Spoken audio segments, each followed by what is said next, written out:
महाविकास आघाडीमध्ये सहभागी झाल्यामुळे शिवसेनेचा फायदा झाला का तोटा झाला?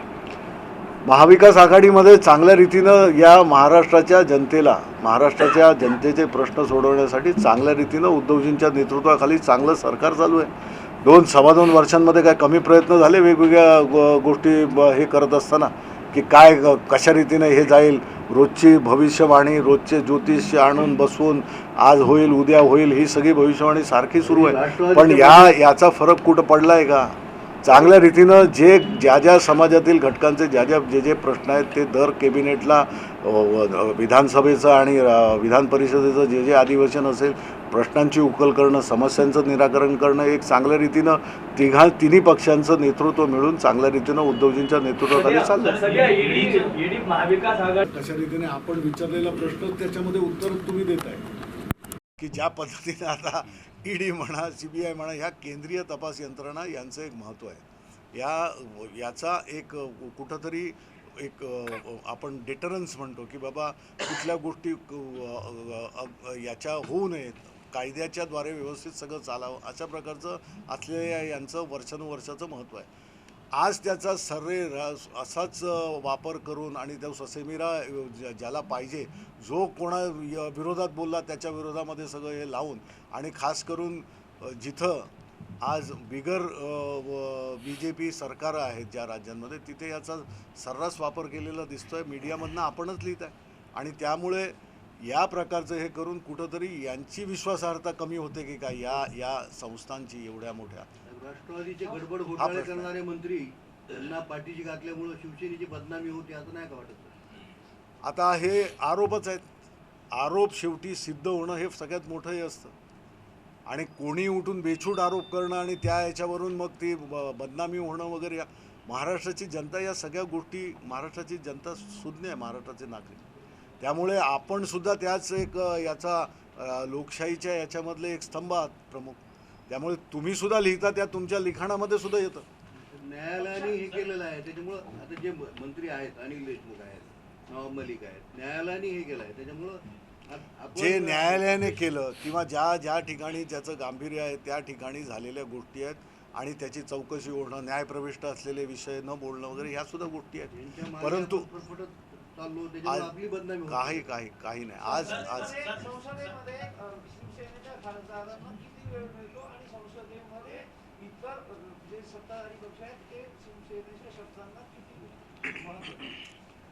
संसदेमध्ये जेवढी तुमची संख्या त्या संख्येनुसार कुठच्याही विषयावर बोलण्याचा वेळ अलोकेशन असतं. त्याप्रमाणे लोकसभेमध्ये आज आमची संख्या 19 आहे. 19च्या प्रमाणामध्ये आम्हाला त्या ठिकाणी चांगला लोकसभेमध्ये वेळ मिळतो. राज्यसभेमध्ये आमचे 3 सदस्य आहेत. मी आहे, संजय राऊत साहेब आहेत आणि प्रियंका चतुर्वेदी आहे. तिथेही संख्येप्रमाणेच मिळतं. त्यामुळे तिथे संख्या कमी असल्यामुळे आम्हाला फार तुटक असा वेळ राज्यसभेमध्ये मिळतो. परंतु जो काही वेळ मिळतो त्या वेळेमध्ये प्रभावीपणे आणि टू द पॉईंट म्हणतात त्या प्रकारे विषय मांडण्याचं काम आमचा प्रत्येक खासदार करत असतो आणि ते तुम्ही आपण पाहता.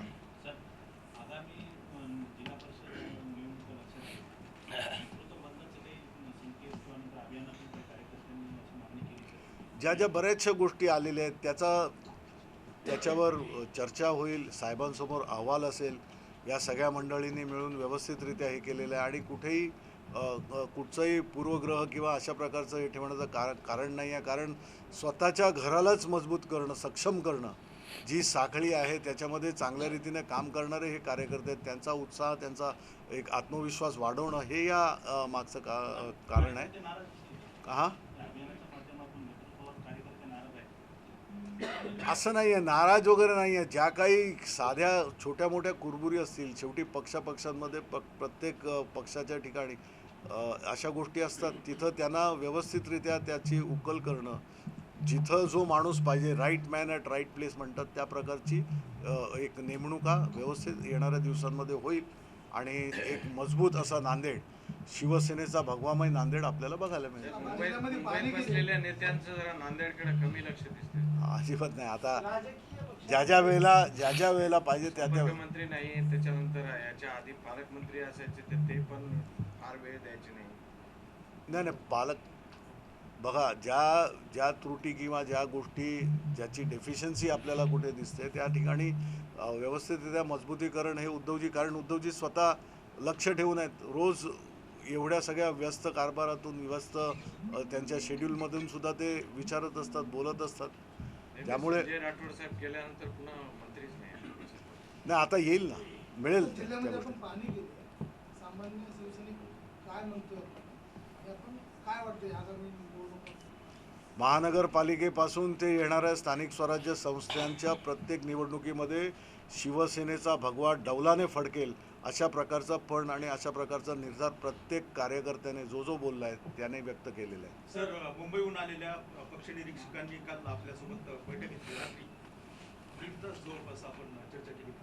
काय आहे त्यांचं निरीक्षण? नाही, ती अनौपचारिकरित्या बसलो होतो आम्ही, कारण ती सगळी मंडळी मुंबईहून आली होती, सगळे अनुभवी होते.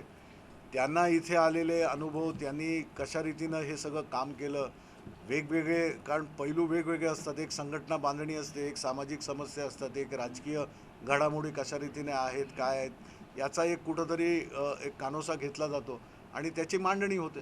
त्यामुळे त्या गोष्टी आता एक एक एक एक हे होताना तर अर्थात आपण इथेच होता का दीड तास हे करायला.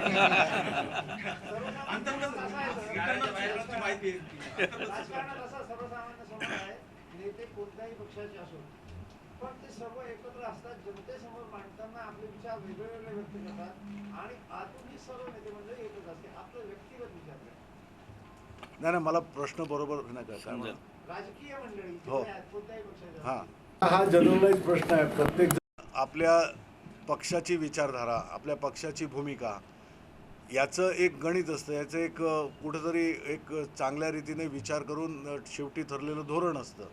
त्याप्रमाणे प्रत्येक पक्षाचा जो कोण पुढारी असतो, प्रतिनिधी असतो, त्याप्रमाणे आपलं मत वेगवेगळ्या माध्यमातून, आता त्याच पक्षाचे जर 10 प्रवक्ते असतील किंवा 10 माणसं वेगवेगळ्या ठिकाणी बोलणारी असतील तर त्यांचे विचार किंवा त्यांच्या बोलण्याची पद्धत वेगवेगळ्या पद्धतीने मांडू शकतील, उदाहरणं वेगवेगळी देऊ शकतील, परंतु त्याचा जो गाभा असेल तो तेच धोरण असेल, तीच भूमिका असेल जी पक्षाची असते. इतर राजकीय पक्षांचे पुढारीसुद्धा त्यांची जी काय भूमिका ठरलेली असते एकेका विषयावर त्याप्रमाणे ते मांडतात. आणि शेवटी ज्या एका राजकीय ह्याच्यामध्ये असलेली ही सगळी मंडळी शेवटी माणसंच आहेत. शेवटी तुम्हाला रोज तुम्ही बसणं, आता जसे पत्रकार किंवा मीडिया आज वेगवेगळ्या चॅनल्सचे आहेत, तुम्ही वेगवेगळ्या पद्धतीनं एकेका विषयावर विचारत असता प्रश्न, परंतु शेवटी पत्रकार म्हणून, मीडिया जर्नलिस्ट म्हणून, रिपोर्टर म्हणून तुमची एक व्यवस्थित असलेली एक समाज, आपला एक जवळचा असा एक आपण ज्याला म्हणतो की आपली एक जात कोळी एकच आहे. अशा प्रकारे तुमचं किती असलं तरी तुम्ही लोकमतला असाल, कोण सकाळला असेल, कोण लोकसत्तेला असेल, शेवटी तुम्ही एका विषयावर 10 प्रश्न वेगवेगळ्या पद्धतीनं विचारणार, परंतु तिघं चौघं बाहेर गेल्यानंतर चहा एकत्र पिणार, कारण ते एक स्वाभाविक आहे. त्यामुळे तसाच प्रकारचा एक स्वाभाविकपणा या राजकीय मंडळींमध्ये सुद्धा असतो, त्यामध्ये काय वावगं नाही. हा हिंदुत्व शिवसेनेचं मागं याच विचारांमुळे गेलं ना. नाही, तो विषय वेगळा आहे. हिंदुत्व शिवसेनेचा आहे. तुम्ही तर स्वतः पाहिलेलं आहे की आज मला कुठचं हे दाखवा की आता शिवसेना प्रमुख आदरणीय बाळासाहेब ठाकरे यांनी हिंदुत्व याच्याबद्दलचं केलेलं काम आणि बाकीच्यांचं कोणाचं असेल हे सांगा ना साहेब, दाखवा ना. आज याच्या पलीकडे आणि काय बोलू. तेच शिवसेनेचं हिंदुत्व उद्धवजी, तेच शिवसेनेचं हिंदुत्व आदित्यसाहेब, शिवसेनेचा प्रत्येक नेता, प्रत्येक मंत्री, प्रत्येक खासदार, आमदार, शिवसैनिकपर्यंत त्याच हिंदुत्वाने आहे. आणि आम्हाला हिंदुत्वासाठी वेगळं काहीतरी हे करायची गरज नाही. ते हिंदुत्व शिवसेनेचा श्वास आहे, आत्मा आहे. त्यामुळे बीजेपीवाले सांगतात की महाविकास आघाडीची शिवसेनेचे अनेक नेते रडारवर आहेत, तसे भाजपचे काही नेते आपल्या रडारवर आहेत का, म्हणजे ईडी अशी कुठल्या? आता या गोष्टी इथं बोलणं किंवा ज्या पद्धतीनं आता राज्य सरकार आज उद्धवजींच्या नेतृत्वाखाली आहे त्या ठिकाणी होणाऱ्या या गोष्टी साहजिकच आहेत. आता सॅटेलाईट मॅपिंग एवढं मोठं झालेलं आहे की प्रत्येकजण रेडारवर प्रत्येकाचे आहे. त्यामुळे जसं आता म्हणजे भविष्यामध्ये रडारवर आहे. आता या गोष्टी प्रत्येक काय होतं आणि काय नाही हे जग आता फार जवळ आलं आहे, नाही का. त्यामुळे परिचय आणि सगळ्या गोष्टी होत राहतील. 2 दिवस नांदेड जिल्ह्यामध्ये फिरत आहात. एकंदरीत शिवसेनेतून बाहेर पडलेले मोठे नेते जे काही मोठ्या पदावर त्यांनी आपला उपभोग घेतलेला आहे, असे लोक परत शिवसेनेत येण्याची फिल्डिंग लावत आहे, असं तुमच्या काळात काय आहे का? आता शिवसेनेतून बाहेर गेलेले ज्यांनी स्वतःचा काहीतरी संसार थाटला असेल, जे काय केलं असेल ते त्यांना लखलाभो. शिवसेना आहे तिथे, शिवसेना वाढते आहे, पण त्याच विषयावर मी येतो आहे की इथं असताना आपल्या घरात असताना जी इज्जत होती, जी मानमर्ताब होता, आणि आता तिथं गेल्यानंतर तिथं काय होतं आहे याचा लेखाजोगा त्यांच्याजवळच असेल ना, स्वतःजवळ. आणि मग तिथे अवहेलना आणि हे ते मग येणं, तो निर्णय शिवसेना पक्षप्रमुख आदरणीय उद्धवजी घेतले. काश्मीर फाईल हा चित्रपट येतोय. काश्मीर फाईल हा चित्रपट आला. आपण त्या चित्रपटावर कसं पाहता? मी तो अजून चित्रपट पाहिलेला नाही आहे, परंतु त्या चित्रपटाच्या अनुषंगाने एवढंच बोलेन की ज्या वेळेला काश्मीरी पंडितांना आपलं घरदार सगळं सर्वस्व सोडून पलायन करण्याची पाळी कोणी आणली, कशी आणली, का आणली, त्यावेळेला कोण सरकारमध्ये होतं, कोणाचं समर्थन होतं, या सगळ्या गोष्टींच्या नंतर या गोष्टी तर झाल्याच. या गोष्टी त्या काश्मीर फाईल्समध्ये कशा रीतीने दाखवल्या आहेत, नाही दाखवल्या आहेत, हा जो बघतोय प्रेक्षक त्याच्या विचाराचा भाग आहे. परंतु हे सत्य तर आहे, हे लिखित आहे, हा इतिहास आहे. इथं आल्यानंतर ते देशामध्ये निघाले, पळाले, त्यांना काही दुसरा सहारा नव्हता, निर्वासित म्हणून त्यांच्यावर बघितलं जात होतं.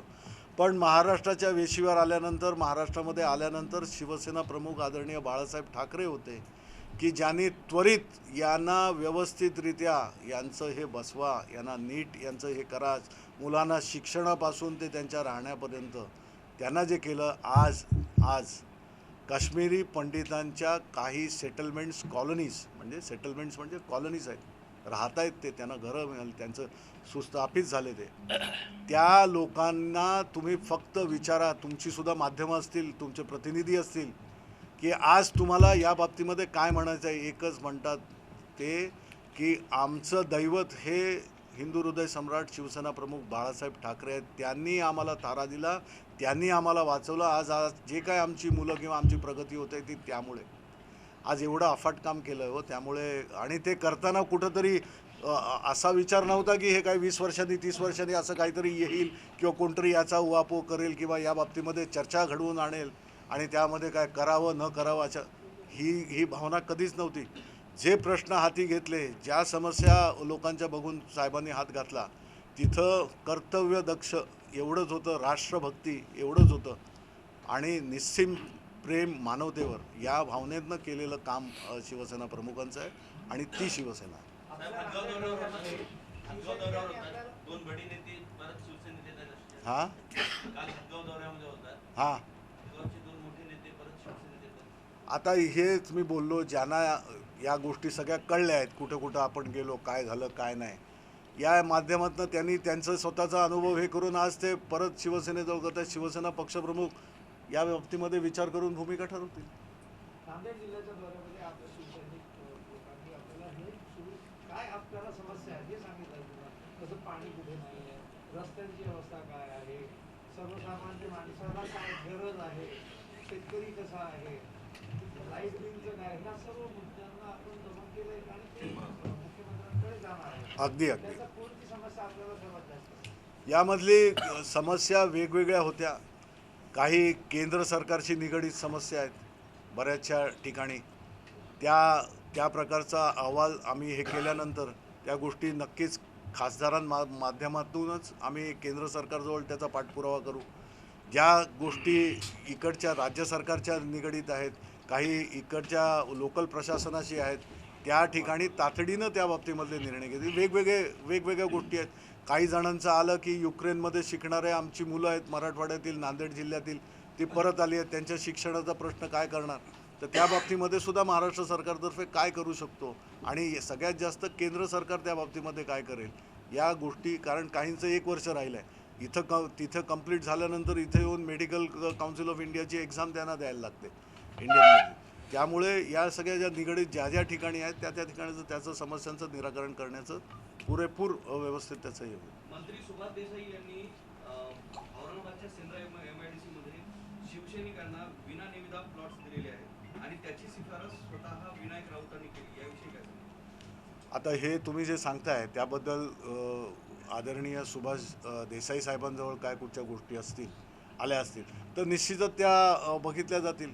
काय झालं आहे, कुठच्या बाबतीमध्ये कुठे निविदा काढण्याची गरज असेल तर त्या बाबतीमध्ये काय झालं आहे. आता हा विषय मला कल्पना नाही आहे, त्यामुळे तिथं सुभाष साहेबांसमोर सुद्धा मी निश्चितच एक सांगेन सुद्धा की असं एका पत्रकाराने विचार. ठीक आहे, चालेल, धन्यवाद. आणि महात्मा गांधीविषयी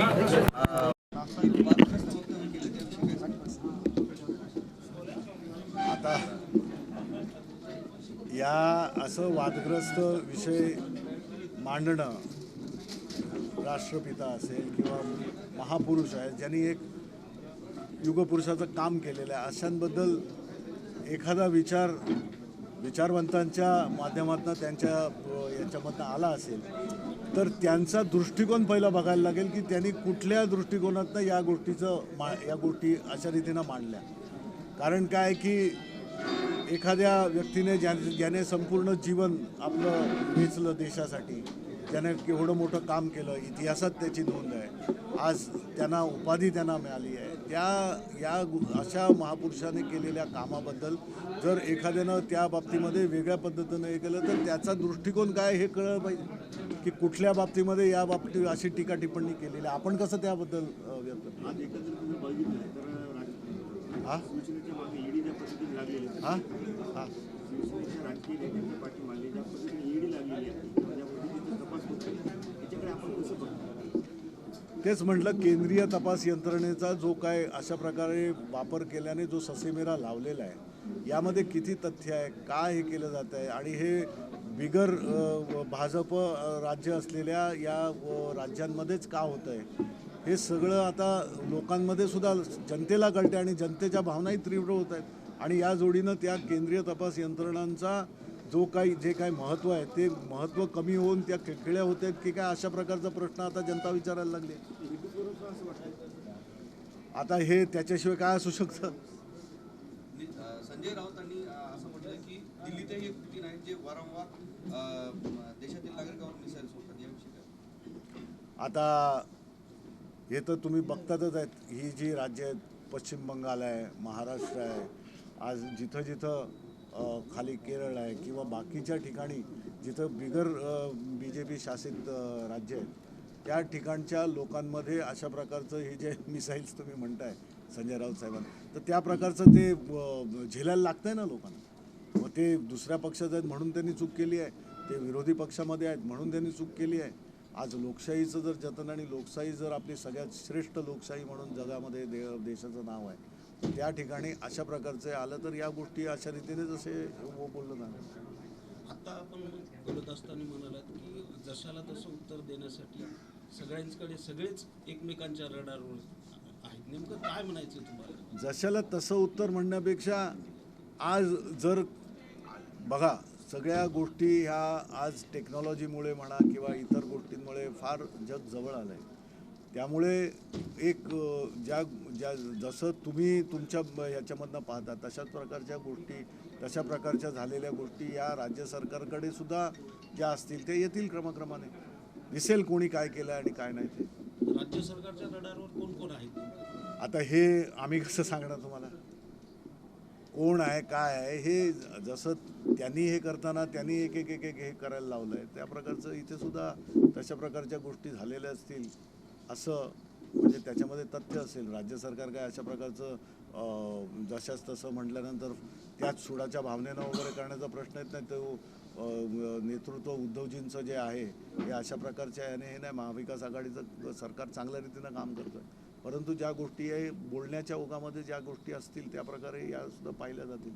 सर, रस्त्याच्या कामामध्ये नांदेडमध्ये मोठ्या प्रमाणावर भ्रष्टाचार झाल्याचा काय प्रतिक्रिया? आपण 2 दिवसापासून नांदेडमध्ये रस्ते बघितले. आता लोकप्रतिनिधींनी जर अशा प्रकारे आक्षेप घेतला असेल किंवा थेट आरोप केला असेल तर त्याची चौकशी होईल आणि चौकशी अंती जे कोण असतील ते येईल. सत्य काय ते बाहेर येईल. प्रॅक्टिकली तुम्ही आहेत ना 2 दिवस नांदेडमध्ये, रस्ते बघितले? रस्ते मी पाहिले, मी दूरचा प्रवास केला आणि त्या बाबतीमध्ये माझी पत्रसुद्धा लिहिणार आहे. कारण हे NHAI नॅशनल हायवेच्या संदर्भामध्ये गडकरी साहेबांना सुद्धा या गोष्टी प्रकर्षानं जाणून देणार आहे की ह्या गोष्टी का डिले का आणि अशी अवस्था का, ह्या सगळ्या गोष्टी आपण या रस्त्यांवर तुम्ही समाधानी आहात का नांदेडच्या? अर्थात जो त्रास सर्वसामान्यांना होतोय तोच त्रास मलाही झाला, त्यामुळे ही अवस्था बघून निश्चितच मी हा प्रश्न तिथं घेणार आहे दिल्लीला. सर, शेवटचा थोडक्यातला प्रश्न, ते 2 दिवसापासून नांदेडमध्ये आहेत. शिवसेनेची चाळणी करण्याचा प्रयत्न या दरम्यान आपण केलेला आहे. प्रत्येक कार्यकर्त्याला पदाधिकाऱ्याला तपासण्याचं काम केलंय. काय समोर आलंय, काय नियोजन होतं प्रयोजन? चाळणी नाही, आम्ही उजळणी केलेली आहे. आमचे जे कार्यकर्ते आहेत, पदाधिकारी आहेत, हे चांगल्या रीतीनं निस्सीम भावनेनं काम करत आहेत. शिवसेना मोठं करण्याचं, शिवसेनेचा संघटना वाढवायचंच काम चालू आहे, प्रचार प्रसार चालू आहे. त्यामध्ये ज्या गोष्टींची कुठं कमतरता असेल, त्यांचा आत्मविश्वास वाढवणं, त्यांना त्यांचा उत्साह वाढवणं, त्यांना एक शिवसेना संघटना त्यांच्या बरोबर आणि त्यांच्या पाठीशी आहे म्हणून त्यांना चालना देणं, यासाठी म्हणजे जे आहे ते वृद्धिंगत वाढवणं, याच्यासाठीचा शिवसंपर्क मोहीम आहे. स्थानिकच्या नेतृत्वात बदल व्हावा अशा प्रकारे आता ह्या ज्या नैसर्गिक प्रक्रिया आहेत या प्रत्येक पक्षामध्ये, प्रत्येक ठिकाणी संघटनेमध्ये होत असतात आणि त्या झाल्या तर त्याच्यामध्ये काय नाही, पण ज्याने काम चांगलं केलं आहे त्याला पुन्हा साहेब संधी देतील. ज्याला कुठं हे करायचं आहे त्याने केलेलं मागचं काम बघून त्याला दुसरी संधीसुद्धा चांगली मिळेल. त्यामुळे हे अपॉर्च्युनिटी, संधी या मिळत राहतील. तक्रारी किंवा कुणकुण लागत असते, तक्रारी कुरबूर वगैरे सगळीकडे सगळ्या घराघरात असतात हो, तर त्या संघटनेच्या ह्याच्यामध्ये काम करताना तर त्याला काय विशेष नाही, पण एवढ्या नाही आहेत जेवढं तुम्ही म्हणताय. नवाब मलिक यांची पाठराखण केल्यामुळे शिवसेना काहीशी बॅकफूटवर गेली असं वाटते का? कारण भाजप ज्या पद्धतीनं नवाब मलिक यांचा उल्लेख थेट दाऊद गँगशी जोडते आणि राजीनामा घेतला जात नाही, काय वाटतं तुम्हाला? आता त्यांच्याकडून सुद्धा नवाब मलिकने सुद्धा ज्या काही गोष्टी दिलेल्या आहेत, ज्या काही गोष्टी ते सांगू इच्छित आहेत त्यासुद्धा येतील.